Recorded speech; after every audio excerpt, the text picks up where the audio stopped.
Here we are, day 3, part 2 continued. Bouncing back between the YouTube shorts and posting longer videos. I actually like to post longer videos because I feel like you have a lot more time to say shit. And, you know, since I'm just recording and sharing my thoughts, they come out a little easier when I know I have a little more time instead of just a 3-minute maximum time frame. Gonna get off here on this exit. Always use your turn signal, follow the traffic laws, save that money, you know.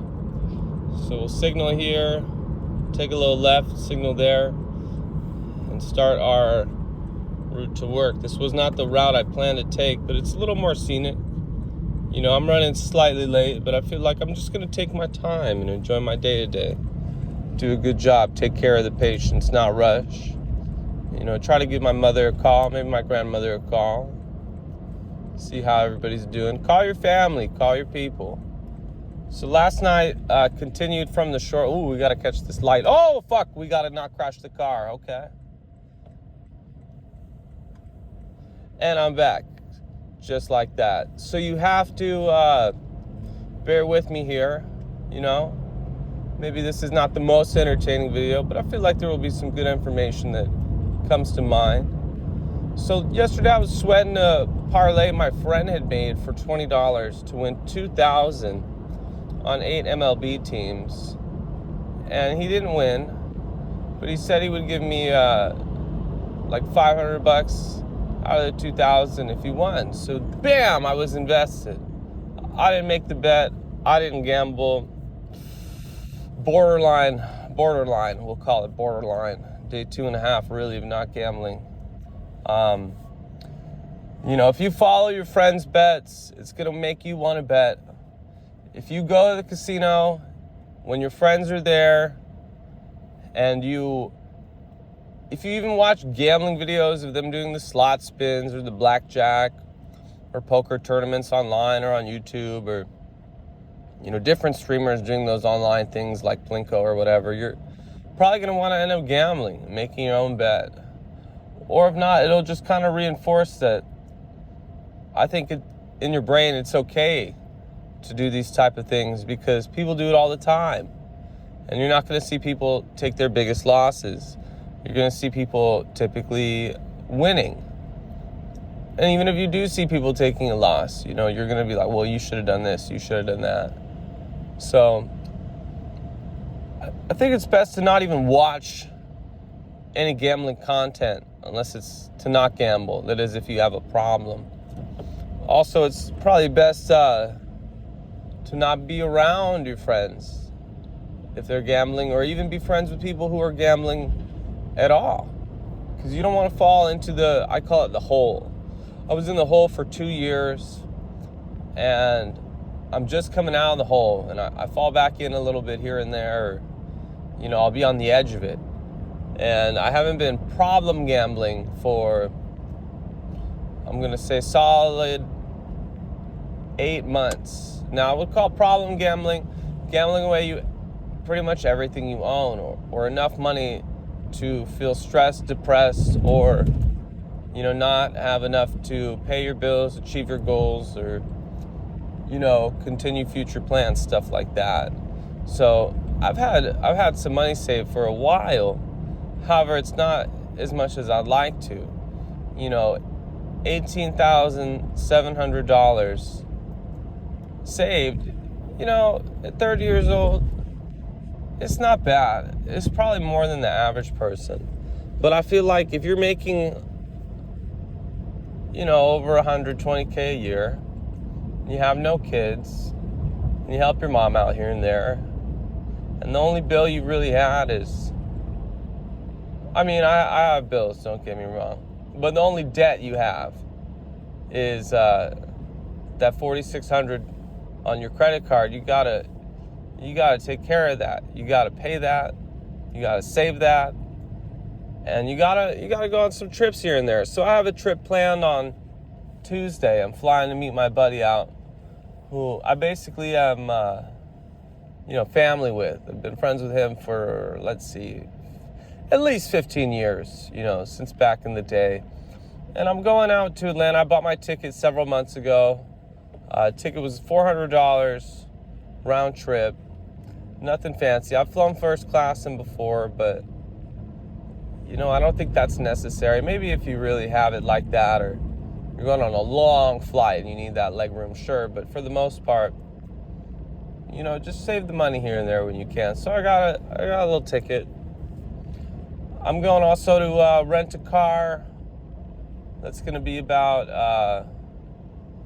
$200. I'm driving it down for the day to South Carolina, see a couple friends there. So I got a good trip coming up.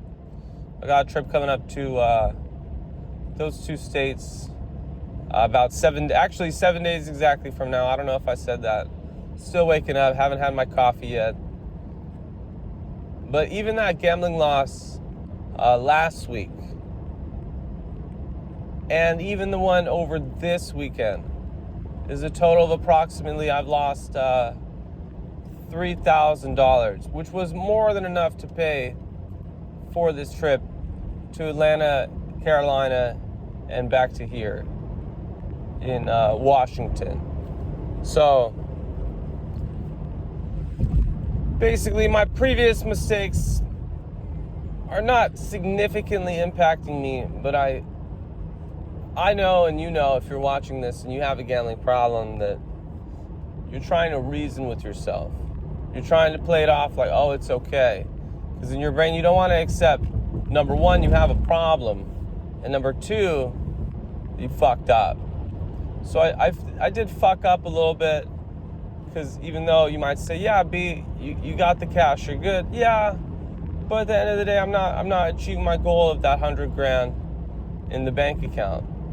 So my goal is to essentially quit gambling.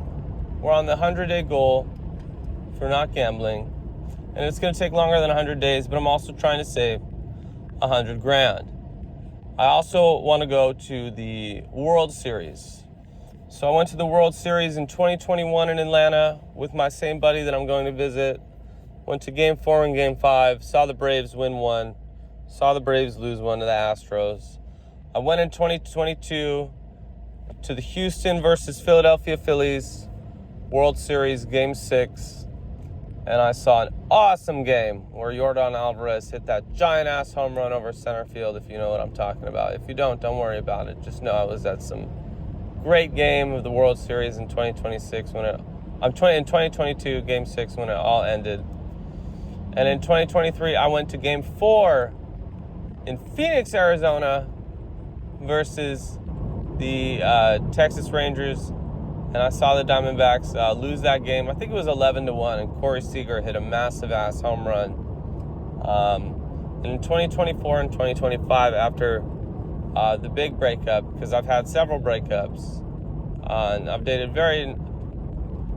some very nice women, but I dated that terrible one who, really did a lot mentally on me. I probably should have left that a lot sooner than later, and that's what kind of started this. So I got fat around that time.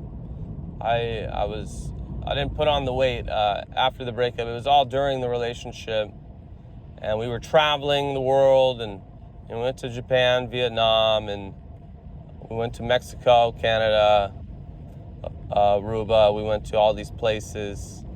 We also went to, several different ballparks in Pittsburgh, Philadelphia, New York.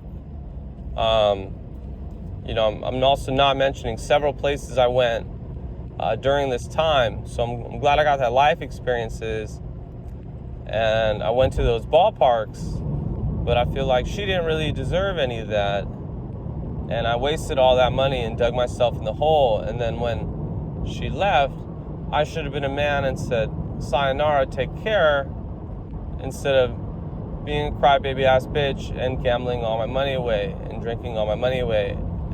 And then I stopped eating for a while, and then I lost a little bit of weight. Then I went to the gym, started getting really fit, and I was just not mentally in the right place. And I was hitting the gym 3 to 5 times every day, and I was getting phenomenal muscle gains. Let's take this left turn without crashing into anybody. Very good.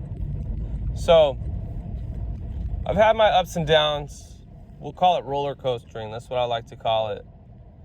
So I was roller coastering all through 2024 and 2025, and I never had enough money saved to actually go to the World Series. And I couldn't really fly back to Cali to see my family a lot because I was always broke and problem gambling. You know, I had to, at one point I was so broke, I asked a friend if I could borrow $30, and I told him I didn't get paid until Friday, and I didn't have food or gas in my car. I had nothing. Didn't have food in my fridge, nothing. I think I had negative $18 in my account. Another buddy ended up loaning me like $30, and I paid him back because it doesn't matter. Your friends aren't obligated to give you any money, but if they have a significant chunk of change and you're in a hole and you need $30 fucking to borrow, not to have, absolutely, I think they should give it to you. Maybe people will have controversial opinions on that. You can leave your opinion on that below. I don't really care. But, you know, when you're at your lowest, you see who your close friends are. You evaluate your life. You look at all your mistakes, all your achievements. You get in your head. And you can either go up or you can go down. So if you're watching this and you're up, try to stay up. If you're watching this and you're down, lift yourself up. Try to be thankful for what you have. Make a plan. And get out of the trenches. Get yourself out of the hole. Because problem gambling is the absolute worst thing among addictions. I'm sure there are other addictions, obviously, that, you know, can ruin your life and cause you significant problems. But I think gambling is a silent killer.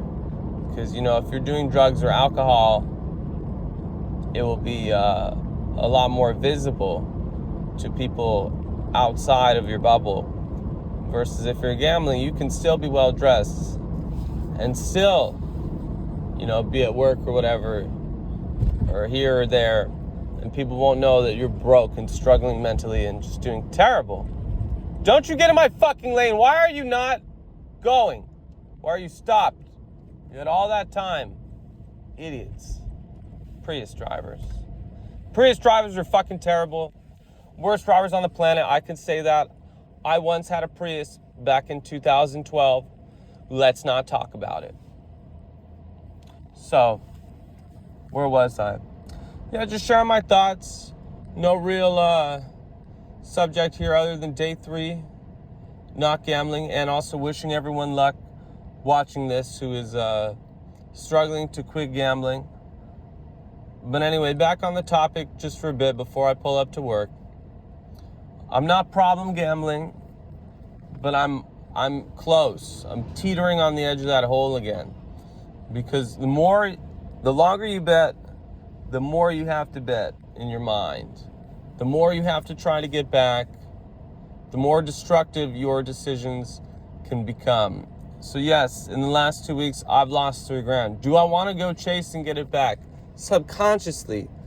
Abso-fucking-lutely. That's why I'm making these videos, to remind people not to chase, and they're not alone, and that you don't have to, you know, ruin your life.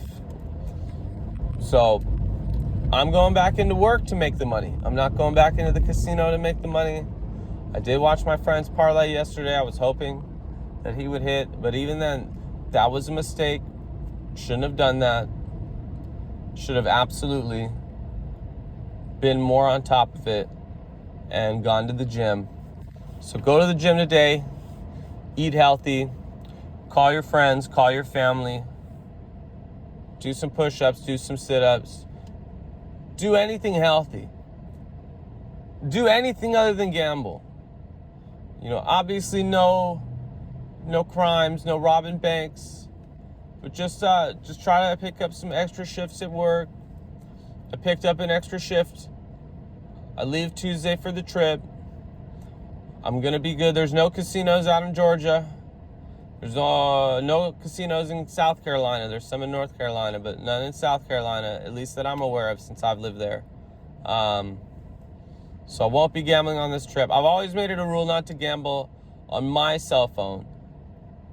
Several years ago, I'm going to say 2020 era, coronavirus era, in the beginning of all that, I did do some online bovada betting on roulette with some live dealers, live blackjack, and I've also made several parlays, maybe fucking 100 to 200, and I only hit probably 2 of them for not even that much. So, you know, watching a roulette ball spin, watching that blackjack dealer turn that card over, or your horse on the track, or that plinko ball drop down, or that spin on the slot, or whatever the fuck it is, or all those teams hitting home runs and striking out the big batters, or, you know, if you're betting on soccer, football, whatever, it's very exhilarating when you're up.